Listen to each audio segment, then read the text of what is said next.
SDPI ഒരു പ്രതിഷേധ March സംഘടിപ്പിക്കുകയാണ്. പ്രതിഷേധ മാർച്ച് എന്ന് പറഞ്ഞാൽ നിരവധി പേരെ അണിനിരത്തിക്കൊണ്ടാണ് പ്രതിഷേധ മാർച്ച് സംഘടിപ്പിക്കുന്നത്. അതിൻ്റെ പിന്നിലെ കാരണം ചോദിച്ചാൽ കോഴിക്കോട് താമരശ്ശേരിയിൽ 10ാം ക്ലാസ് വിദ്യാർത്ഥിയെ കുറച്ച് സഹപാഠികൾ ചേർന്ന് മർദ്ദിച്ച് കൊലപ്പെടുത്തിയ കുട്ടിക്ക് ഷഹവാസിന് ഐക്യദാർഢ്യം പ്രഖ്യാപിച്ചുകൊണ്ടാണ് ഇവർ ഈ പരിപാടി നടത്തുന്നത് എന്നാണ് പറയുന്നത്. ഇതിൻ്റെ പിന്നിൽ വലിയൊരു അജണ്ടയുണ്ടെന്ന് പലരും പറയുന്നു. പോപ്പുലർ ഫ്രണ്ടാണ് ഇതിൻ്റെ പിന്നിൽ നിന്നുകൊണ്ട് പ്രവർത്തിക്കുന്നതെന്നും പറയുന്നു. യഥാർത്ഥത്തിൽ ഈ പ്രതിഷേധ മാർച്ച് ഇതിന് നമ്മൾ എങ്ങനെയാണ് കാണേണ്ടത്? അല്ല, തീർച്ചയായിട്ടും എനിക്കതിൽ രണ്ട് വിഷയം അതിനകത്ത് തോന്നിയിട്ടുണ്ട്. ഒന്ന്, ഈ പറയുന്ന ഷഹനാസിൻ്റെ കൊലപാതകം നടക്കുന്ന കോഴിക്കോട് ഒരു വലിയ പ്രകടനം സംഘടിപ്പിക്കാതെ കണ്ട് ഏറ്റവും കൂടുതൽ ബംഗ്ലാദേശികളും അന്യരാജ്യത്ത് ആളുകളും അതിഥി തൊഴിലാളികൾക്ക് താമസിക്കുന്ന പെരുമ്പാവൂർ തിരഞ്ഞെടുക്കുന്നതിന് പിന്നിൽ രണ്ടൊരു ചരിത്രമുണ്ട്. പെരുമ്പാവൂർ ഏകദേശം 2 ലക്ഷത്തോളം വരുന്ന ആളുകൾ പെരുമ്പാവൂരും കോതമംഗലത്തുമായിട്ട് അതിഥി തൊഴിലാളികളായിട്ടുണ്ടെന്നാണ് കണക്കുകൾ പറയുന്നത്. സർക്കാരിനതിൽ കണക്കൊന്നുമില്ല കേട്ടോ. ഇത് സർക്കാർ ചുമ്മാ കയറിയിട്ട് പൊട്ടക്കണ്ണൻ്റെ മാവലേറ് നടത്തുകയാണ്. 2 ലക്ഷം എന്നൊക്കെ പറഞ്ഞിട്ട്. ഏതാണെങ്കിലും ആളുകൾ താമസിക്കുന്നുണ്ട് അവിടെ. അതിൽ ബംഗാളികളുണ്ട്, ബീഹാറികളുണ്ട്, ഒറീസക്കാരുണ്ട്, അതേപോലെ തന്നെ ബംഗ്ലാദേശികളുണ്ട്. പക്ഷെ ഇവരൊക്കെ ഏതെങ്കിലും കാര്യങ്ങൾ പിടിക്കപ്പെടുന്ന സമയത്ത് മാത്രമേ ബംഗ്ലാദേശി ആവുള്ളൂ. അല്ലാത്ത സമയത്ത് ഇവരൊന്നും ബംഗ്ലാദേശി ആവില്ല. നമ്മുടെ കഴിഞ്ഞ പ്രാവശ്യം ആ കോവിഡിൻ്റെ കാലത്ത് സമരം ചെയ്തു, അന്ന് ഇവർ ബംഗ്ലാദേശികളൊക്കെ തന്നെയായിരുന്നു. കാരണം ഇതിന് വച്ചിട്ട് ഇത്തരമുള്ള ആളുകളെ കൂട്ടിയിട്ടാണ് SDPI പ്രകടനം നടത്തുന്നത്. ഇവരുടെ പ്രകടനത്തിൻ്റെ കണക്കുകൾ നമ്മളെടുത്ത് പരിശോധിച്ചിട്ടുണ്ടെങ്കിൽ മനസ്സിലാവുന്നത് ഇത് കൃത്യമായിട്ട് മാർക്സിസ്റ്റ് കമ്മ്യൂണിസ്റ്റ് പാർട്ടിക്ക് കൊടുക്കുന്ന ഒരു വലിയൊരു ഒരു മുന്നറിയിപ്പാണ്. അവിടെ കോഴിക്കോട് കൊല ചെയ്യപ്പെടുന്നത് മുസ്ലിം സമുദായത്തിൽപ്പെട്ട ആളാണ്. ഈ മുസ്ലിം സമുദായത്തിൽപ്പെട്ട ഷഹവാസ് എന്ന് പറയുന്ന ആൾ, അയാൾ SDPI കാരനായിരുന്നോ? ആയിരുന്നില്ലല്ലോ. അയാൾ പോപ്പുലർ ഫ്രണ്ട് ആയിരുന്നോ? ആയിരുന്നില്ലല്ലോ. അയാൾ പിന്നെ ഏത് പ്രസ്ഥാനക്കാരനാണ്? ഒന്നുകിൽ ലീഗായിരിക്കാം, എനിക്കറിയില്ല, ആണോ ഇല്ലെന്നറിയില്ല, MSF ആണോ നമുക്ക് അറിഞ്ഞുകൂടാ. ഏതാണെങ്കിലും അയാളുടെ രാഷ്ട്രീയം നോക്കാതെ കണ്ട് പ്രതികരിക്കേണ്ടതിന് പകരം കൃത്യമായിട്ട് അയാളെയും അയാളുടെ കുടുംബത്തെയും അയാളുമായിട്ട് യോജിക്കുന്ന ആളുകളെ മുഴുവൻ തീവ്രവാദ പ്രസ്ഥാനത്തിൻ്റെ പ്രവർത്തകന്മാരായിട്ട് മാറ്റിയെടുക്കുവാനായിട്ടുള്ള ബോധപൂർവമായിട്ട് പരിശ്രമമാണ് പെരുമ്പാവൂർ നടന്നിട്ടുള്ളത്. അതാണ് ഒന്നുള്ളത്. രണ്ടാമത്തൊന്നുള്ളത്, മാർക്സിസ്റ്റ് കമ്മ്യൂണിസ്റ്റ് പാർട്ടിയിലുള്ള ഹിന്ദുക്കൾക്ക് നേരിലുള്ളൊരു വെല്ലുവിളിയാണ് ശരിക്കും സാധനം.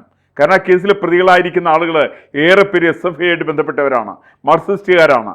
അതിൻ്റെ പേരിൽ അവർക്ക് കൊടുക്കാവുന്ന ഒരു മുന്നറിയിപ്പ്, നിങ്ങൾ ചെയ്താൽ നിങ്ങൾക്കുണ്ടാവാൻ പോകുന്ന ഫലം ഇതാണ് എന്നൊരു മുന്നറിയിപ്പ് കൊടുക്കുകയാണ്.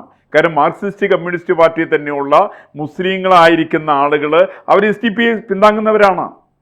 അവരൊക്കെ രാത്രി സന്ധ്യ കഴിഞ്ഞാൽ മാർക്സിസ്റ്റ് കമ്മ്യൂണിസ്റ്റ് പാർട്ടിയിലെ പല നേതാക്കന്മാർ സന്ധ്യ കഴിഞ്ഞ് SDPI ആണ്. അതിൻ്റെ പ്രവർത്തകന്മാരും പലരും ഈ പറയുന്ന സമുദായങ്ങളുമായിട്ട് ബന്ധപ്പെട്ടവർ പലരും സന്ധ്യ കഴിഞ്ഞ് അവരൊക്കെ SDPI ആണ്. ഈ രണ്ട് സാധനം തമ്മിൽ അവർ തമ്മിൽ തർക്കങ്ങളില്ല. അതുകൊണ്ടാണ് സാധാരണ പറയാറ്, സാധാരണ ഇവരൊക്കെ തമ്മിലൊരു സഖ്യത്തെ കുറിച്ചിട്ട് എല്ലാവരും സുഡാപ്പികളും കമ്മികളൊക്കെ തമ്മിൽ ബന്ധമെന്നോ അങ്ങനെ ചില വാക്കുകളൊക്കെ അതിനെക്കുറിച്ച് പറയാറുണ്ട്. ഈ ബന്ധങ്ങളൊക്കെ വരാൻ തന്നെയുള്ള കാരണം ഇത് വളരെ ആസൂത്രിതമാണ്. ആസൂത്രിതമായിട്ട് ഈ കൊല ചെയ്യപ്പെട്ട ഷഹവാസ് പറയുന്ന ചെറുപ്പക്കാരൻ SDPI ആയിട്ടും പോപ്പുലർ ഫ്രണ്ടുമായിട്ടും ബന്ധപ്പെട്ടതാണെന്ന് പൊതുസമൂഹത്തിൽ വലിയൊരു സന്ദേശം കൊടുക്കുക. ഈ സന്ദേശമാണ് പ്രകടനത്തിൻ്റെ ഉദ്ദേശം. പക്ഷെ അവരൊന്നും മനസ്സിലാക്കേണ്ടത്, ഇന്ത്യ ഭരിക്കുന്നത് ദിവാകരൻ്റെ ഭാഷയെ പറഞ്ഞാൽ അത് ഇപ്പോൾ ലെവല് വേറെയാണത്. ഇവരെ പിടിച്ച് ഇവരെ പിടിച്ച് ആ പ്രകടനത്തിൽ പങ്കെടുത്തിട്ടുള്ളവരെ ഇത്തരത്തിൽ ഒരുപാട് മുന്നറിയിപ്പുള്ള പല സമയത്തും കൊടുത്തല്ലോ. പണ്ട് ജോസഫ് ഭാഷനെ കൈവെട്ടിയിട്ട് ഒരു മുന്നറിയിപ്പ് കൊടുത്തല്ലോ. അത് കേരളത്തിൽ ബുദ്ധിജീവികൾ കൊടുത്തല്ലോ മുന്നറിയിപ്പാണ്. അങ്ങനെ പോപ്പുലർ ഫ്രണ്ട് എന്ന് പറയുന്ന പ്രസ്ഥാനം SDPI എന്ന് പറയുന്ന പ്രസ്ഥാനവും അവർക്ക് തോന്നുന്ന സമയത്ത് മുന്നറിയിപ്പ് കൊടുത്തിട്ടുണ്ടെങ്കിൽ ആ മുന്നറിയിപ്പിനെ ഏറ്റെടുത്തുകൊണ്ട് ഭയപ്പെട്ട് പിൻവാങ്ങുന്ന ചില ആളുകളൊക്കെ ഉണ്ടായേക്കാം. പക്ഷേ കേരളത്തിൻ്റെ പൊതുസമൂഹം ഈ വിഷയം ധൈര്യമായിട്ട് ഏറ്റെടുക്കുക തന്നെ ചെയ്യും. പക്ഷെ ഷഹവാസിൻ്റെ കൊലപാതകത്തിൽ ആർക്കും അതിനകത്ത് പ്രതികളോട് യോജിപ്പുന്നുണ്ടെന്ന് എനിക്ക് തോന്നുന്നില്ല. മാർക്സിസ്റ്റ് കമ്മ്യൂണിസ്റ്റ് പാർട്ടി പരസ്യമായിട്ട് ആ കൊലപാതകത്തെ പിന്താങ്ങിയിട്ടില്ല എന്നാണ് ഞാൻ മനസ്സിലാക്കുന്നത്. പക്ഷേ അതിനകത്ത് എന്തൊക്കെ ചില ദുരൂഹതകൾ വളരെ വ്യക്തമാണ്. അതിനകത്ത് മയക്കുമരുന്നിൻ്റെ ഉപയോഗം ഉണ്ടെന്നുള്ള സംശയമുണ്ട്. അതിപ്പോൾ കേരളത്തിൽ നടന്നിരിക്കുന്ന അടുത്ത കാലത്ത് 2 മാസക്കാലം കൊണ്ട് ഉണ്ടായിട്ടുള്ള കൊലപാതകങ്ങളിൽ 60 എണ്ണത്തോളം വരുന്നതിൽ 30 എണ്ണത്തോളം ഈ പറയുന്ന മയക്കുമരുന്നിൻ്റെ കൊലപാതകങ്ങളാണ്. ഒക്കെ തന്നെ വിദ്യാർത്ഥികളാണ് കൊല ചെയ്യപ്പെട്ടിരിക്കുന്നത്. അപ്പോൾ അത്തരത്തിൽ ചില പ്രശ്നങ്ങൾ നിലവിലുണ്ട്. ഇപ്പോൾ ഈ പ്രകടനം കൊണ്ട് ഉദ്ദേശിക്കുന്ന എനിക്ക് പലപ്പോഴും ഇതിന് ഒരു 2 മുഖമാണ് പ്രകടനത്തിലുള്ളത്. ഒന്ന്, ഒരേ സമയത്ത് മാർക്സിസ്റ്റ് കമ്മ്യൂണിസ്റ്റ് പാർട്ടിയിലുള്ള മുസ്ലിങ്ങളായിരിക്കുന്ന ആളുകളുമായിട്ട് SDPIയുടെ ബന്ധം അരക്കിട്ടുറപ്പിക്കുക ഒരു വശം. രണ്ടാമത്, ഹിന്ദുക്കളായിരിക്കുന്ന കമ്മ്യൂണിസ്റ്റ് പാർട്ടിയിലെയും പുറത്തു നിൽക്കുന്ന ആളുകൾക്കും കൊടുക്കാവുന്ന വലിയൊരു വാണിംഗ് ആണ്. നിങ്ങൾ ഇവർക്കെതിരായിട്ട് ഞങ്ങളുടെ മുസ്ലിം സഹോദരന്മാർക്കെതിരായിട്ട് ചെയ്താൽ, അവർ തീവ്രവാദികളായിക്കോട്ടെ എന്തായിക്കോട്ടെ അവർക്കെതിരായിട്ട് ചെയ്താൽ ഞങ്ങൾ ശക്തമായിട്ട് ഇത്തരത്തിൽ പ്രകടനം ആദ്യം ഞങ്ങൾ നടത്തും. പ്രകടനം നടത്തി കഴിഞ്ഞിട്ടുണ്ടെങ്കിലാണ് മൂവാറ്റുപുഴയ്ക്ക് തൊട്ടടുത്ത സ്ഥലമാണ് പെരുമ്പാവൂര്. അതുകൊണ്ട് ആ തരത്തിൽ വീണ്ടും ചെയ്യുന്നുള്ള ഒരു മുന്നറിയിപ്പാണെന്ന് വേണം എനിക്ക് ഇതിനെ സംബന്ധിച്ച് മനസ്സിലാക്കാൻ വേണ്ടിയിട്ട്. സാർ, ഈ പെരുമ്പാവൂർ സാറ് പറഞ്ഞതുപോലെ 2 ലക്ഷത്തിലധികം അന്യ സംസ്ഥാന തൊഴിലാളികൾ വസിക്കുന്ന, അതാണ് കണക്ക്, അതിൽ കൂടുതലുണ്ടെങ്കിലേ ഉള്ളൂ. അപ്പൊ ഈ ബംഗ്ലാദേശികൾ എന്ന് പറയുന്നത് നുഴഞ്ഞു കയറി കേരളത്തിൽ ആർക്കും വരാം എന്നുള്ള ഒരു അവസ്ഥയിലേക്ക് മാറിയിരിക്കുകയാണ്. ആർക്ക് വേണമെങ്കിലും വന്ന് ഇവിടെ ഇപ്പോൾ ഈ അടുത്ത കാലത്ത് പിടിച്ച ഒരു ബംഗ്ലാദേശി 1 വർഷത്തോളം അവിടെ ഒരു കുറ്റകൃത്യം ചെയ്തിട്ട് ഇവിടെ സ്ഥലവും വസ്തുവൊക്കെ വാങ്ങി 1 വർഷത്തോളം ഇവിടെ താമസിച്ച് ജീവിക്കുന്ന സഹോദരിയുടെ കൂടെയായിരുന്നു. അതെ, സഹോദരിയുടെ കൂടെയായിരുന്നു. അപ്പൊ അത്തരത്തിൽ കേരളത്തിൽ ഏത് തീവ്രവാദികൾക്കും വന്ന് താമസിക്കാവുന്ന ഒരു വിളനിലമായി കേരളം മാറിയിരിക്കുകയാണ്. അപ്പൊ ഈ പെരുമ്പാവൂര് തന്നെ ഇവർ തിരഞ്ഞെടുക്കാനുള്ള കാരണം എന്താ? അതിന് പല പല കാരണമുണ്ട്. കാരണം പെരുമ്പാവൂരിന്റെ ഏറ്റവും കൂടുതൽ പെരുമ്പാവൂർ എത്തിച്ചേരാവുന്ന സ്ഥലം, പിന്നെ മുസ്ലിം സമുദായത്തിന് അല്പം സ്വാധീനം. അത് പെരുമ്പാവൂർ മാത്രമല്ല, പെരുമ്പാവൂര്, നെല്ലിക്കുഴി, കോതമംഗലം തുടങ്ങിയിട്ടുള്ള ഒരു ബെൽറ്റ് ശരിക്കും ഇവരെ സംബന്ധിച്ചുണ്ട്. ആ ബെൽറ്റിലാണ് ഇവർ താമസിക്കുന്നത്. ഒരുപാട് പ്ലൈവുഡ് കമ്പനികൾ അവിടെയുണ്ട്, ഒരുപാട് മരത്തിൻ്റെ കമ്പനികളുണ്ട്. ആ മരത്തിൻ്റെ കമ്പനികൾ, പ്ലൈവുഡ് കമ്പനികളും മറ്റ് പല സ്ഥാപനങ്ങളുമൊക്കെ ഈ തൊഴിലാളികൾ പുറത്തല്ല താമസിപ്പിക്കുന്നത്. ഇവർ വലിയൊരു കോമ്പൗണ്ട് 10-25 ഏക്കർ സ്ഥലത്താണ് ബിസിനസ് നടത്തുക. ആ ബിസിനസ്സിൻ്റെ അകത്ത് തന്നെ ഇവർ ചില ടെൻറ്റുകൾ ഉണ്ടാക്കിയിട്ട് അതിനകത്താണ് ആളുകൾ താമസിപ്പിക്കുന്നത്. ഇവരെത്ര പേരാണ് ആ ടെൻറ്റിനകത്ത് താമസിക്കുന്നത് ആർക്കും നിശ്ചയം ഉണ്ടാവില്ല.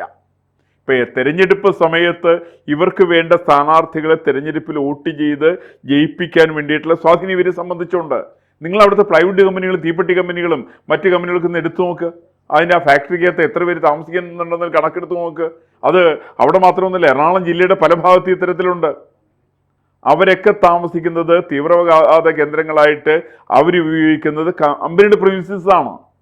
അവിടെയാണ് ഇവർ ക്വാർട്ടേഴ്സ് അറേഞ്ച് ചെയ്തിരിക്കുന്നത്. അവരവിടെയാണ് താമസിക്കുന്നത്. സർക്കാരിന് ഒരു സംവിധാനമില്ല. ആ സ്ഥലത്തേക്ക് നമ്മുടെ പോലീസുകാരൻ ചെല്ലൂല. കാരണം പോലീസുകാരന് കയ്യിലും കാലിലും ഒക്കെ പേടിയുള്ളവരാ. വെട്ടിപ്പോയാലെന്നുള്ള ഭയം പോലീസുകാരനുണ്ട്. പോലീസുകാരൻ അവിടെ ഒന്നും ചെല്ലൂല. പിന്നെ അവിടെ ആരാ ചെല്ലുന്നത്? ഒരു കണക്കില്ല. വില്ലേജുകാരൻ്റെ കയ്യിൽ കണക്കില്ല, മുനിസിപ്പാലിറ്റിയുടെ കയ്യിൽ കണക്കില്ല, ജില്ലാ ഭരണകൂടത്തിൻ്റെ കയ്യിൽ കണക്കില്ല, കേരള സംസ്ഥാനത്തിൻ്റെ കയ്യിൽ കണക്കില്ല. ആരും ഒരു കണക്ക് സൂക്ഷിക്കുന്നില്ല. ബംഗ്ലാദേശികളായിരിക്കുന്ന ആളുകൾ മുസാഫർപൂർ പോയിട്ടാണ് അവിടെ നിന്നാണ് നേരിട്ട് ഇവിടെ കേരളത്തിലേക്ക് വരുന്നത്. നിങ്ങളൊന്ന് ചോദിച്ചു നോക്ക്, പരിചയപ്പെടുന്ന ചിലരോട് ചോദിച്ചാൽ എന്താ പേര് ഡാഷ് ഡാഷ്, എവിടെ വീട് ബംഗാളിൽ, എവിടെ ബംഗാളിൽ മുസാഫർപൂർ. ഈ പറയുന്ന സ്ഥലത്തിൻ്റെ പേര് പറയുന്നവർ ഏറെ പേരും ബംഗ്ലാദേശികളാണെന്നൊരു സംശയമില്ല. ഇപ്പോൾ ബീഹാറികൾക്ക് ഒരിക്കലും ബംഗ്ലാദേശ് വഴിക്ക് വരാൻ ചാൻസ് വളരെ കുറവാണ്. ഒറീസയിൽ നിന്ന് ബംഗ്ലാദേശികൾക്ക് ഒറീസ വഴിക്ക് വരാൻ ചാൻസ് കുറവാണ്. ഏറ്റവും കൂടുതൽ സൗകര്യം ഒരുക്കി കൊടുക്കുന്നൊരു സംസ്ഥാനം ബംഗാളാണ്. കാരണം ബംഗാളിന് അവിടെ ഭരിച്ചുകൊണ്ടിരിക്കുന്നത് മമതാ ബാനർജിയാണ്. മമതാ ബാനർജിക്ക് ചില ലക്ഷ്യങ്ങളുണ്ട്. അവരുടെ ലക്ഷ്യം അവരുടെ ഭരണം നിലനിർത്തുകയാണ്. അത് ജ്യോതിബാസുവിൻ്റെ കാലം തുടങ്ങിയിട്ട് എങ്ങനെയാണ്? ജ്യോതിബാസുവിൻ്റെ കാലത്ത് മാർക്സിസ്റ്റ് കമ്മ്യൂണിസ്റ്റ് പാർട്ടിക്ക് ജയിക്കാൻ വേണ്ടിയിട്ട് 6-7 പ്രാവശ്യം ജ്യോതിബാസു ജയിച്ചതെല്ലാം തീവ്രവാദ വോട്ടുകളുകൊണ്ടാണ്. ജ്യോതിബാസുവിന് ഒരു പിന്തുണ അവിടുത്തെ സാധാരണ ജനങ്ങളെ സംബന്ധിച്ചില്ല. അവിടെ തീവ്രവാദികളായിരിക്കുന്ന ബംഗ്ലാദേശിൽ നിന്ന് കടന്നു വന്ന ആളുകൾക്ക് റേഷൻ കാർഡ് കൊടുത്ത് ജ്യോതിബാസുവാണ്. അത് നിലനിർത്തി പോരുന്ന പണിയാണ് മമതാ ബാനർജി ചെയ്തത്. അവിടെ നിന്നും പറ്റാതെ കണ്ട് ബാക്കി വന്ന ആളുകളെ അവർക്ക് ഏറ്റവും പ്രിയപ്പെട്ട കേരളത്തിലേക്ക് അവർ അയച്ചു. ഇതിനെക്കുറിച്ചിട്ട് ഉദയൻ നമ്പൂതിരി എന്ന് പറയുന്ന ഒരാൾ പയനിയറിൻ്റെ ചീഫ് റിപ്പോർട്ടറായിരുന്നു. അദ്ദേഹം ഒരു പുസ്തകം എഴുതിയിട്ടുണ്ട്. എനിക്ക് തോന്നുന്നു അതിൻ്റെ മറ്റേ റെഡ് കൊറിഡോർ എന്നും കണ്ട ബുക്കിൻ്റെ പേര് എനിക്ക് ഓർമ്മയില്ല. ഒരു 10-15 കൊല്ലത്തിന് മുമ്പായിട്ട് ഇറക്കിയതാണ്. അതിനകത്ത് ഇതൊക്കെ പറഞ്ഞിട്ടുണ്ട്. നക്സൽ തീവ്രവാദികളും അതേപോലെ തന്നെ ഇസ്ലാമിക തീവ്രവാദികളും കടന്നു വരുന്നൊരു പാതയുണ്ട് ഇന്ത്യയെ സംബന്ധിച്ച്. അത് ബംഗാളിൽ നിന്ന് കേരളത്തിലേക്കുള്ളൊരു പാതയാണ്. ഈ പാത വഴിക്ക് കടന്നു വന്നുകൊണ്ട് നമ്മുടെ സാംസ്കാരിക സാമൂഹ്യ മണ്ഡലങ്ങളെ ഏറ്റവും കൂടുതൽ മലീമസമാക്കുകയും വർഗീയതയുടെ വിഷം കേരളത്തിൻ്റെ സാധാരണക്കാരിലേക്ക് കുത്തിവയ്പ്പിക്കുകയും ചെയ്യുന്നു എന്നുള്ളതാണ് ഇവർ കാണിക്കുന്നൊരു വലിയ പാതകം ശരിക്കതാണ്. അതിൻ്റെ ഭാഗം തന്നെയാണ് കോഴിക്കോട് മരിച്ച ഒരു ചെറുപ്പക്കാരന് വേണ്ടിയിട്ട് എന്തിനാണ് പെരുമ്പാവൂരിൽ ഇത്ര വലിയ പ്രകടനം ചോദിച്ചാൽ ഒരു ഉത്തരവും അതിന് സംശയക്കാര്യത്തെ സംബന്ധിച്ചില്ല. നിർജീവമായിരിക്കുന്ന ഭരണകൂടങ്ങളുള്ള എല്ലാ സ്ഥലത്തും ഈ തരത്തിൽ തീവ്രവാദ ശക്തികൾ തലപൊക്കും എന്നുള്ളത് തന്നെയാണ് അതിൻ്റെ ഏറ്റവും വലിയ ഒരു തെളിവായിട്ട് നമുക്ക് ചൂണ്ടിക്കാണിക്കാനുള്ളത്.